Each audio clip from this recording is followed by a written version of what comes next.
pagsula ini ang paguran dito kalawaan agi daw tungan ang paguran ang kwarta nga din sa pranay kongresman hala na itsahi pang pamurutan kundiri mata mo silhigaw iha pa ang gala kada mo padidit masunod nga magkukurat sa pastilan isang paumuran ay pag-alang kay papayungan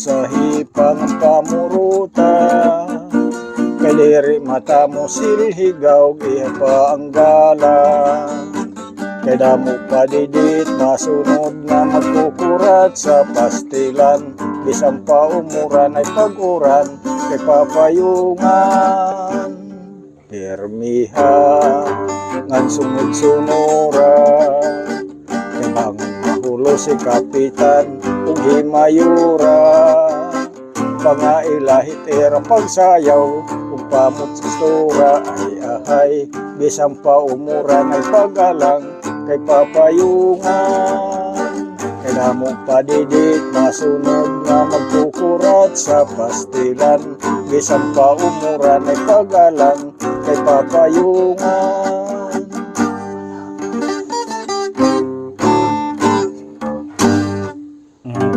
Galing ni tatay, di ba?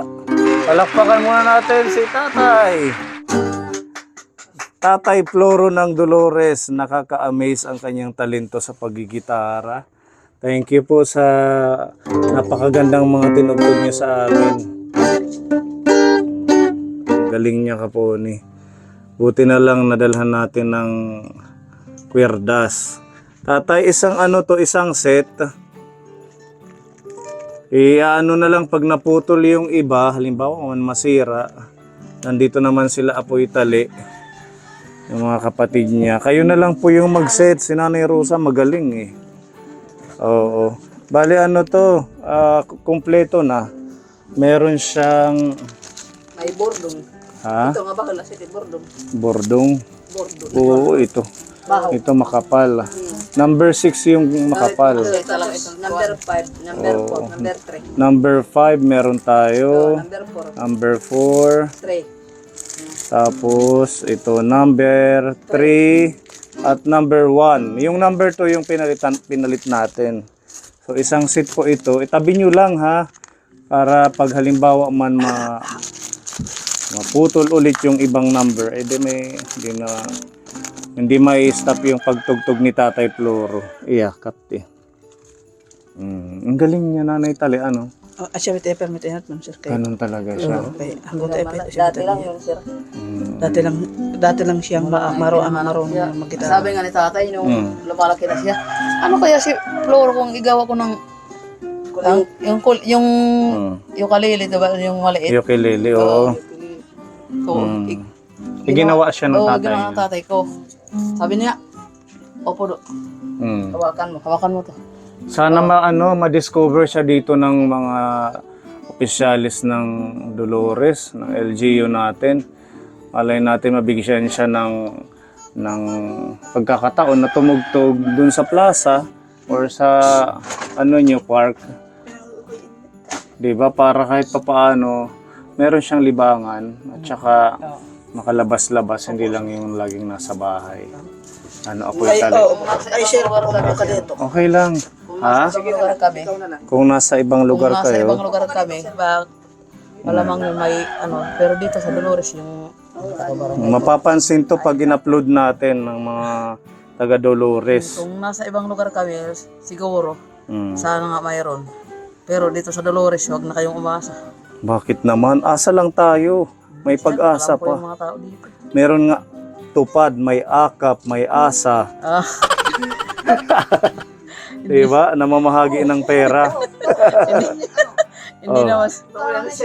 Diba, Nanay Rosa? May tupad. May akap, may tupad, may asa. Kaya huwag mawawala ng Hindi pag-asa. natutupad. Mayroon tupad, pero hindi naman matupad. Nakakubra na kayo ng mga ganon? San akap? Ang akap. Magkano bigay ng akap? 3,000. O, tigi isa sa inyo. Hindi. Isa ang Bawat pamilya isa lang. Oo. Naku, kung lahat kami mayroon. Eh di madaming pambiling pagkain. Ang tupad, hindi kami pinasali yan. Ba't di kayo kasali sa tupad? Hindi yan, sir. Ang sabi nila, Marami ng karta. oo, Madami daw kayong pera. maraming pera niyo. Kami muna ang tutulong sa inyo. Meron tayo ditong dalang lamesa at saka upuan. Kasi pag nagpupunta tayo dito, Kaponi, napansin nyo, dito lang sila nakaupo. Tayo kaapoy tali. Ganyan lang yung mga inuupuan namin pag nandito. Tapos may maliit na stool. Tsaka sa duyan lang. Napanood ni... Sige, puro ko na. Napanood ng ating sponsor ni Tita Evelyn. Nakakahiya naman siya. Ha? O, diba? Hindi yun nakakahiya. Tapos meron tayong inuupuan kaysa sa wala na. Diba? Tsala, ganyan. Oo. Napanood yun ni Tita Evelyn yung last vlog natin. At sabi niya, pagbisita ko daw sa inyo, bilhan kayo ng lamesa para sa pagkain nyo at saka upuan. Ayan, Tatay Libby, pasok na natin yan. Yehe! Oh, diba? Asya na. Testing, apoy tali. Yan. Hindi yan mapotol sa ang upuan ko. Oh, matibay yan. Para, yeah. Okay, tapos meron pa yan mahaba. Ito yung pangtatluhan. Diyan. Excuse po, Nanay Rosa. Pwedeng patayo po muna. Para mailatag natin kung paano dito sa loob ng bahay. Yan. Di ba? Pwede ka, Didi, para didaak. Oh. Ipasok si Nanay Rosa dito para makaupo. Pwede siya tatlo sa Hindi lang pwede ko mo. Pwede tatlo Kung maliit yung isa, pwede. Sobrang laki yung isa. Sobrang Sobrang laki. Masyado ka naman kay Apoy Tali. Bali ayan po yan, no? 4. Kadalawa. Kay Tatay Floro, dito kay Nanay Emily, tapos dyan kayong dalawa. So pwede pa yung isang anak mo umupo dyan. Diyan. Oo, tapos ito yung lamesa niyan para meron silang yung lalagyan ng pagkain. Isa-set lang natin.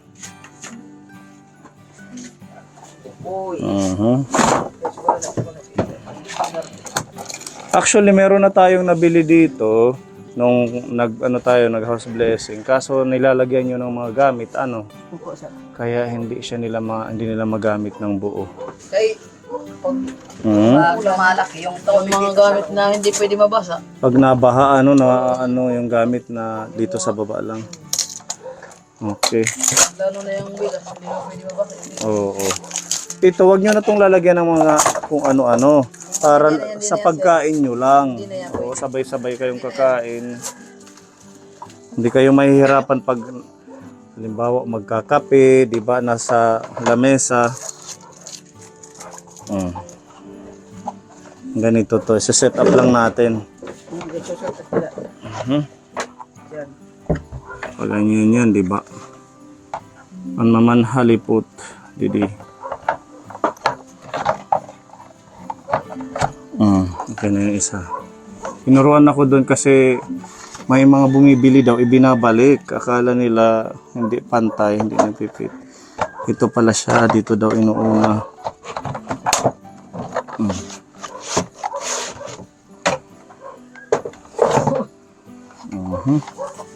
Pwede pa iniubutangan yung mga bagi, suwet, lechon. Ano pa itali? Salad-salad, sugahit. Tapos bubutangahin tuba. Tapos meron tuba, meron Pwede ulit siguro ikuan. At tuba. Ano po itali? Diba? Ganun ang pagsisit niyan. Sige. Saka natin to ikakabit. Ang ganda. Pagmamahal to sa inyo ni Tita Evelyn. Nakikita nila kasi yung sitwasyon ninyo dito pag nabisita kami.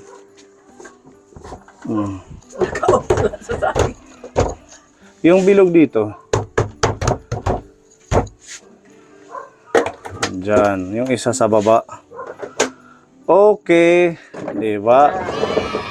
Harampang, anit, lechon, tuba, Meron alam. utan. Saka lechon baka. Okay. Paypay mo. Nga di. Turuan mo sila. May isa. Hindi yan marunong. Hindi siya marunong. Tuturuan natin. Ano? Tuturuan nyo kay sabi nyo hindi marunong. Hindi yan marunong yan. Kami na ang pag umupo siya, pag kumakain, tuturuan na lang. Sakto lang sa kanila, Ate Rubian. Umupo siya. Pati yung paa niya, isiyang sa uupuan, iniakyat. Lalo na kung may aso dito, takot siya sa aso. Si Tatay Floro. Umupo siya. Kahit ano yung may mga balahibo na alaga. Kahit niyan manok, hindi yan humahawak sa Takot manok. yan sa Takot mga siya. ganyan. O kasi nandito lang siya sa loob ng bahay. Hindi siya Eh, nakakalabas. sabi nga niya, kung hindi ako takot, ayan, mag-aalaga ako ng manok. Nagpapasalamat nga ako kay Tita Evelyn nga salamat sa kanya na binigyan kami ng upuan at saka lamesa. Hindi naman siya ng trabaho. Bigyan siya ng Panginoon ng mamalaki na tulong. Mayroon pa niya matulungan sa ibang tao. Kasama sa amin. Salamat lang kay Tita Evelyn. Hindi siya pabayaan ng natin. Panginoon. Siyempre may dala rin tayong bigas. Pagmamahal ni Tita G ng Hong Kong. Ayan, 25 kilos po ito. Dito na lang sa tabi ni Apo Itali. Ayan, para kahit papaano, ulam na lang ang isipin natin. Ano? Apo Itali. Anong message kay Tita G? Ay, nagpapasalamat ako kay Tita G na binigyan kami niya ng bigas. Wala na namin ng pagsasaingin mamayang gabi. Totoo yan, sir. Wala na kayong sasaingin. Yung una pagpunta niyo dito. Kagabi pa lang yung kauubos. Sakto pala yung pagpunta namin ngayon. Yung isang buwan. Isang buwan. So, mundaw ah. Si tatay rin, nagpapadyak pa din. Ito pa nga. Nandun sa bayan. Thank you kay Tita G dito po sa blessings. Malaking tulong po yung bigas para sa kanila. At para may pambili nga kayo ng ulam. Ayan, yehe, kompleto. Palakpakan muna sa ating sponsor. Ayan, si Tita Fede ng New Jersey. Meron siyang pinapaabot dito na 1,500. Para kayo na lang po yung bumili ng kung ano man. Total, meron ng bigas. Ulam na lang ito. Tsaka Ulang na naman ulang kasabay ng ulam. Kahit mga gulay-gulay, isda, para makatipid tayo, tsaka mas healthy yun. Ikaw na lang ang humawak para pag pupunta ka sa bayan. 1,500 yan galing kay Tita Fede. Maraming salamat kay Tita Fede nga nagbigay sa amin ng pambili ng ulam. At nagpapasalamat hindi naman siya pabayaan ng Panginoon. Salamat naman kay Sir Pone. Nakakalimutan ko siya. Okay lang yan. Kahit makalimutan niyo ako. Hindi yan, sir. Meron sa mensahe mo kay Tita Fede. Hindi na pwede makalimutan. Pwede makalimutan, ano? Anong message kay Tita Fede? Salamat din kay Tita Fede yung bigay niya sa amin na pambili ng ulam. Salamat din sa kanya. Welcome, Nanay Emily. Maraming salamat kay Tita Fede na nagbigay siya sa amin ng pambili ng ulam kahit naman ng kumakain ka ng kanin walang ulam. Maiba naman yung panlasa, ano? Opo. Permi luto la. Lugaw, Christian. Makakakuang kita yung Wala nga inam sir dahil kami naglulugaw. lugaw na lang pag wala kayo. Pag wala kang yung ulam, lugaw yung kinakain namin. Tsaka ano na lang yung mga tuyo. Minsan naman masarap ang Tuyo tuyo. yan. Tapos may gulay. Ng tuyo. Importante may kanin. Oo.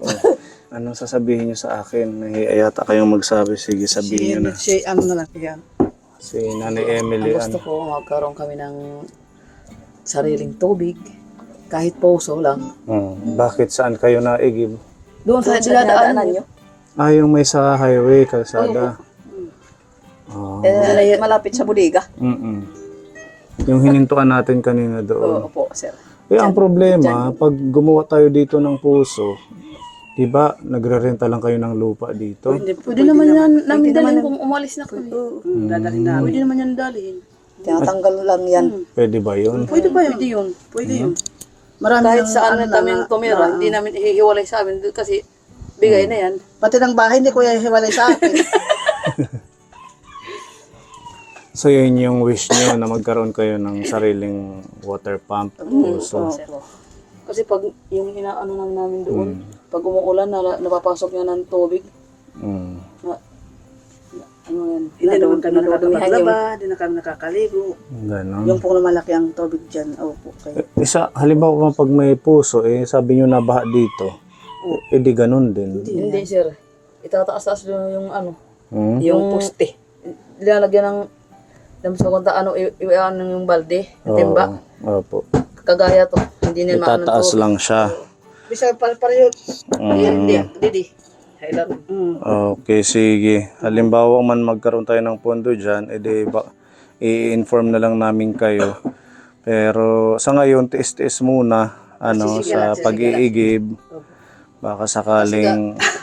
Nawalan sa amin na Mm, ay, matatanda na. ayun. Nahirapan lumakad. Oo. Maganda nga sana meron silang puso dito na malapit. Para pag maligo, dyan na lang Tatay Floro magbubomba. Ano siya? Opo. Iigib para doon lang siya ligo. Hindi na si Nanay Rosa yung nag-iigib at saka nagpapaligo. Sige, ganun na lang. Kung ano man, magkaroon tayo ng pera. Pray lang tayo, huwag mawawala ng pag-asa para dyan sa kahilingan ninyo. Opo, sir. Okay, so yan. Maraming salamat muli sa kapwa ni sponsors natin. Tita Evelyn dito po sa lamesa. Isang set po yan. At least komportable na po sila sa pagkain at saka pagkape, pagtambay sa bahay. Tsaka kay Tita Jean ng Hong Kong, salamat sa bigas.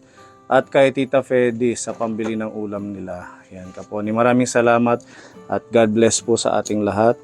Patuloy lang po tayo sa ating magandang gawain para sa mga kababayan natin dito sa Eastern Samar. Ayan, di ba? Nakakarating tayo ng Dolores, Hernani, kung saan-saan para sa ating paglingap, makapagbigay lang ng ngiti at pagmamahal sa mga kababayan nating mahihirap.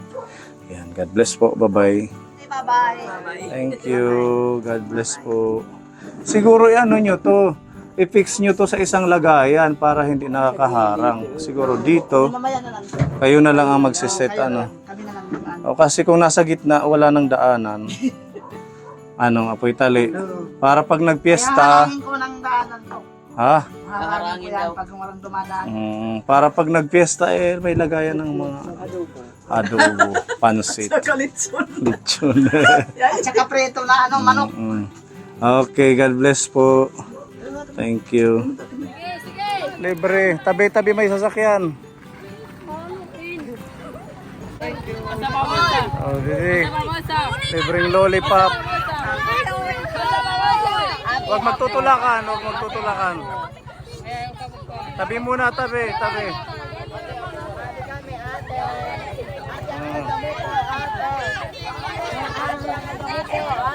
I-follow nyo kami, ha.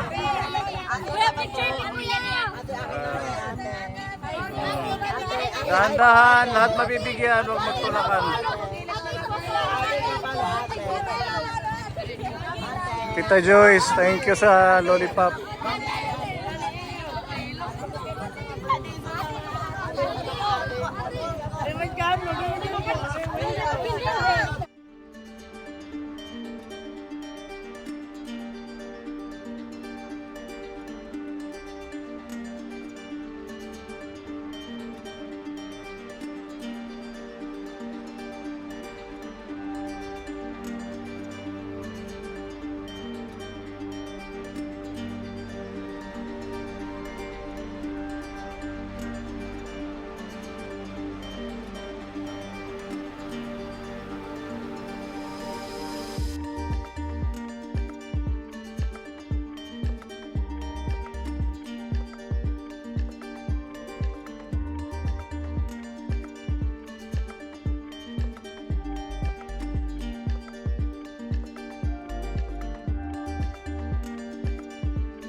Follow nyo kami dito ha.